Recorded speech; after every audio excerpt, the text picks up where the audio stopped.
নদীর জলের গভীরতা দেখে ভয়ে চন্দ্রগুপ্তর শরীরে যেন শিহরণ খেলে গেল। কিন্তু পেছনে দ্রুত বেগে ধাবমান মৌমাছিদের ভয়ে চন্দ্রগুপ্ত আর কোনো বিকল্প না দেখে তক্ষুনি নদীর জলে ঝাঁপ দিল। নদীর ধীর গতিবেগ হলেও জল খুবই গভীর ছিল, তাই তার মধ্যে ঝাঁপ দিতেই চন্দ্রগুপ্তর প্রাণ ওষ্ঠাগত হওয়ার জোগাড়।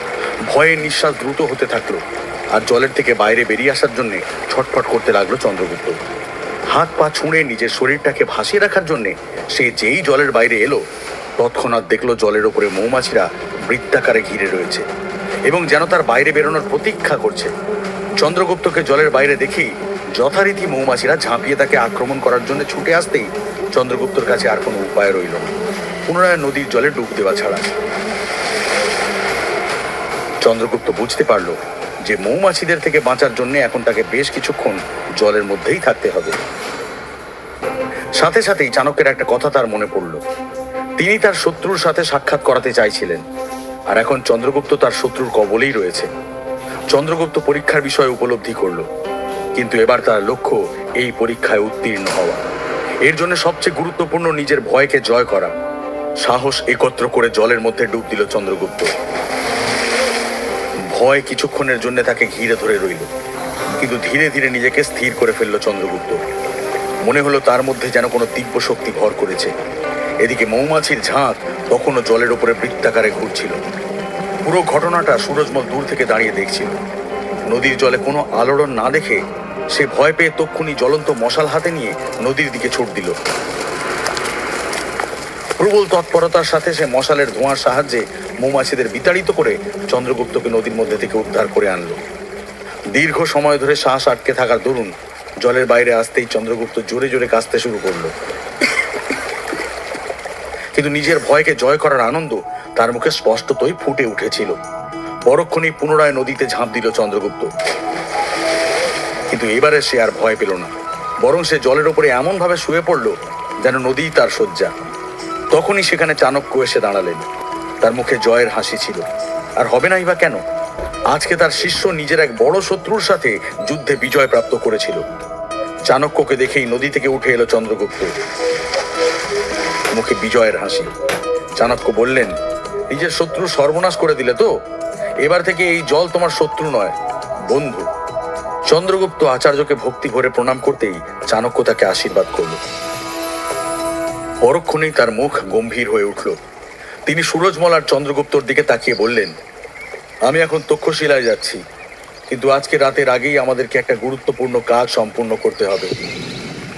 তোমাদের দুজনকেই অত্যন্ত সজাগ আর সতর্ক থাকতে হবে। চাণক্য প্রস্থান করতেই চন্দ্রগুপ্তর মনে এক রাশ প্রশ্ন এসে ভিড় জমালো। আচার্য কেন এতটা সজাগ থাকতে বললেন? এটা কি আচার্যের পরীক্ষার নতুন কোনো পন্থা, নাকি এর পেছনে রয়েছে অন্য কোনো কারণ? চাণক্য প্রস্থান করতেই চন্দ্রগুপ্ত সুরজমলের দিকে তাকিয়ে বলল, আশ্চর্য, আচার্য আমার জন্য আরো একটা পরীক্ষার আয়োজন করে রেখেছেন। চন্দ্রগুপ্তর কথা শোনা মাত্রই সুরজমল হেসে ফেলল। সে খুব ভালোভাবেই জানতো যে প্রশিক্ষণের ক্ষেত্রে আচার্য কতটা কঠোর আর নিয়মানুবর্তী। কিন্তু এবার বিষয়টা ভিন্ন ছিল, কারণ আচার্যর পরিকল্পনা সম্পর্কে তার পুরনো ছাত্রও অজ্ঞাত ছিল। কিছু একটা চিন্তা করে সুরজমল চন্দ্রগুপ্তকে উদ্দেশ্য করে বলল, আমাদের জীবনে পরীক্ষার তো কখনো শেষ হয় না চন্দ্রগুপ্ত। প্রতিটা পদক্ষেপই কোনো না কোনো পরীক্ষার মধ্যে দিয়ে আমাদের নিয়ে যায়। আর আচার্য কি করতে চাইছেন সেটা তো রাত্রের প্রথম প্রহরই বলবে। নিজের কথা শেষ করে দুজনে মিলে আশ্রমের দিকে যাত্রা করল। চন্দ্রগুপ্ত আর সুরজমলকে একত্রে আশ্রমে ফিরতে দেখে লুকিয়ে থাকা গুপ্তচর যেন স্বস্তির নিঃশ্বাস ফেলল। সে যেন তাদের প্রতীক্ষাতেই দাঁড়িয়েছিল। দুজনে আশ্রমে প্রবেশ করতেই অবাক হয়ে দেখলো সামনে সুকন্যা দাঁড়িয়ে। দুজনেই সুকন্যার সাথে কথা বলার চেষ্টা করলো, কিন্তু তাকে চুপ দেখে অনুভব করলো যে সুকন্যা এখনো স্বাভাবিক অবস্থায় আসেনি। তাকে দেখে জড়ভরতের মতো মনে হচ্ছিল, যেন সমস্ত হিতাহিত জ্ঞান লোপ পেয়েছে তার। সুকন্যাকে আশ্রমে পৌঁছতে আসা তার খুড়তুতো ভাই সুরজমলকে একান্তে নিয়ে গিয়ে বলল, আপনি হয়তো সুকন্যাকে এই আশ্রমে আসার প্রস্তাব দিয়েছিলেন।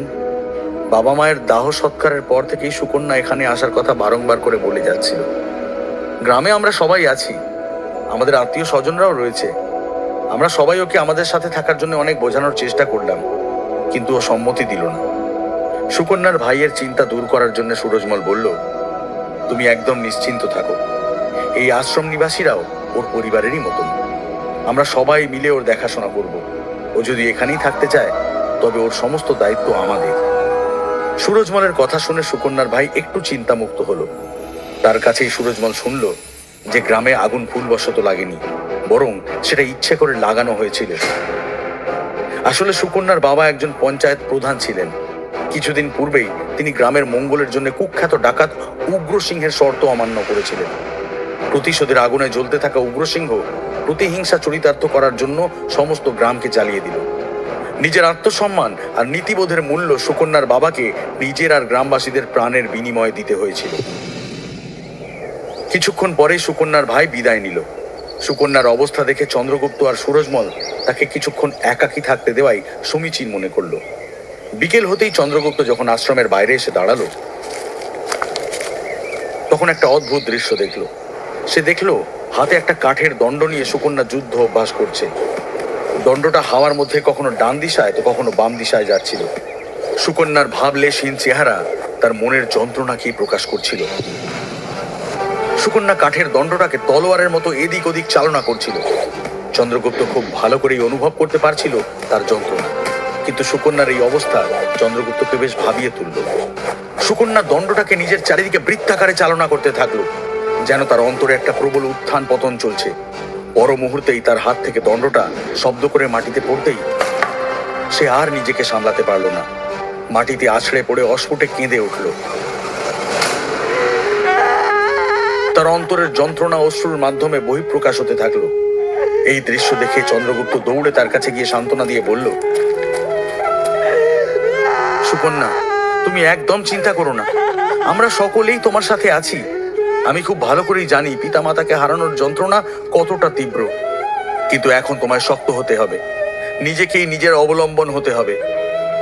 সুকন্যা নিজের অশ্রুকে সংবরণ করে বলল, বাবা যদি ওই ডাকাতটার সাথে বিবাদে না জড়াতো তবে সে আজকে আমার সাথে থাকতো।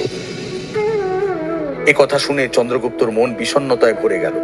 সে আবেগ ঘন স্বরে বলল, তিনি এখনো তোমার সাথেই আছেন সুকন্যা। তোমার সাহস, তোমার শক্তি হয়ে তিনি সব সময় তোমার সাথেই থাকবেন। পরক্ষণে সুকন্যা নিজেকে সামলে দৃঢ় প্রতিজ্ঞ হয়ে বলে উঠল, আমি প্রতিশোধ নিতে চাই। নিজের বাবা মা, নিজের নিরপরাধ গ্রামবাসীদের মৃত্যুর প্রতিকার করতে চাই। আমি ওই ডাকাতের সর্বনাশ করে ওকে শিক্ষা দিতে চাই। ওকে উপলব্ধি করাতে চাই ও আমার গ্রামে আক্রমণ করে কত বড় অন্যায় করেছে। সুকন্যার কণ্ঠস্বরের দৃঢ়তা আর চোখে আত্মপ্রত্যয় স্পষ্ট প্রকাশ পাচ্ছিল।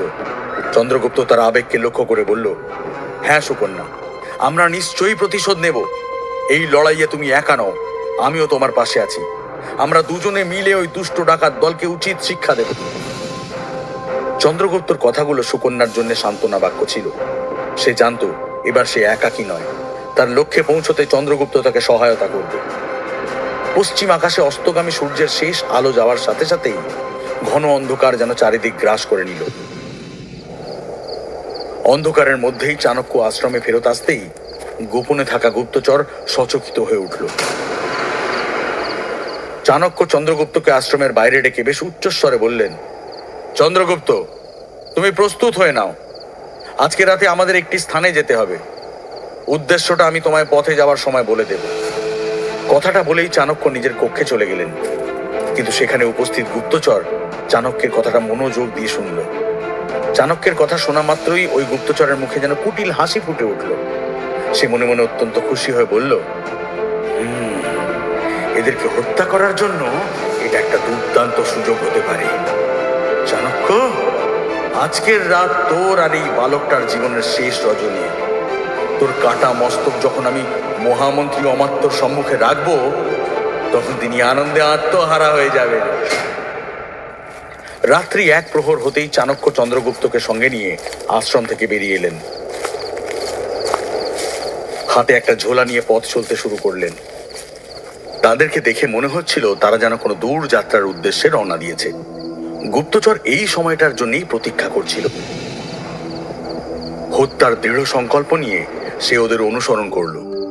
রাতের নিকষ কালো অন্ধকারের মধ্যে দিয়ে চাণক্য আর চন্দ্রগুপ্ত জ্বলন্ত মশাল নিয়ে নির্জন পথের মধ্যে দিয়ে এগিয়ে চলল।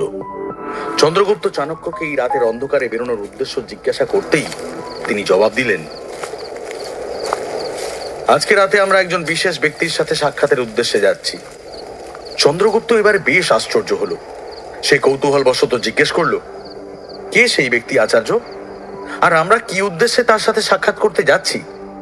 চাণক্য চন্দ্রগুপ্তের দিকে তাকিয়ে বলে উঠলেন, ধৈর্য চন্দ্রগুপ্ত, ধৈর্য। কিছুক্ষণের মধ্যেই আমরা কার সাথে সাক্ষাৎ করতে যাচ্ছি সেটা তোমার কাছে জ্ঞাত হবে। আচার্যের কথা শুনেই চন্দ্রগুপ্ত একজন আজ্ঞাবহ শিষ্যের ন্যায় চাণক্যকে অনুসরণ করতে থাকলো। তাদের অনুসরণকারী গুপ্তচর তীর নিক্ষেপ করার জন্য ধনুকের গুণে ধারণ করলো তীর। কিন্তু তাদের বাক্যালাপ শুনে সে মনে মনে বলল, এত রাতে এই দরিদ্র ব্রাহ্মণ কোনো ব্যক্তির সাথে সাক্ষাতের উদ্দেশ্যে যাচ্ছে, অর্থাৎ সে নিশ্চয়ই কোনো গুরুত্বপূর্ণ ব্যক্তি হবে। বাহ বাহ বাহ, বেশ ভালো, 2 এর অধিক 3।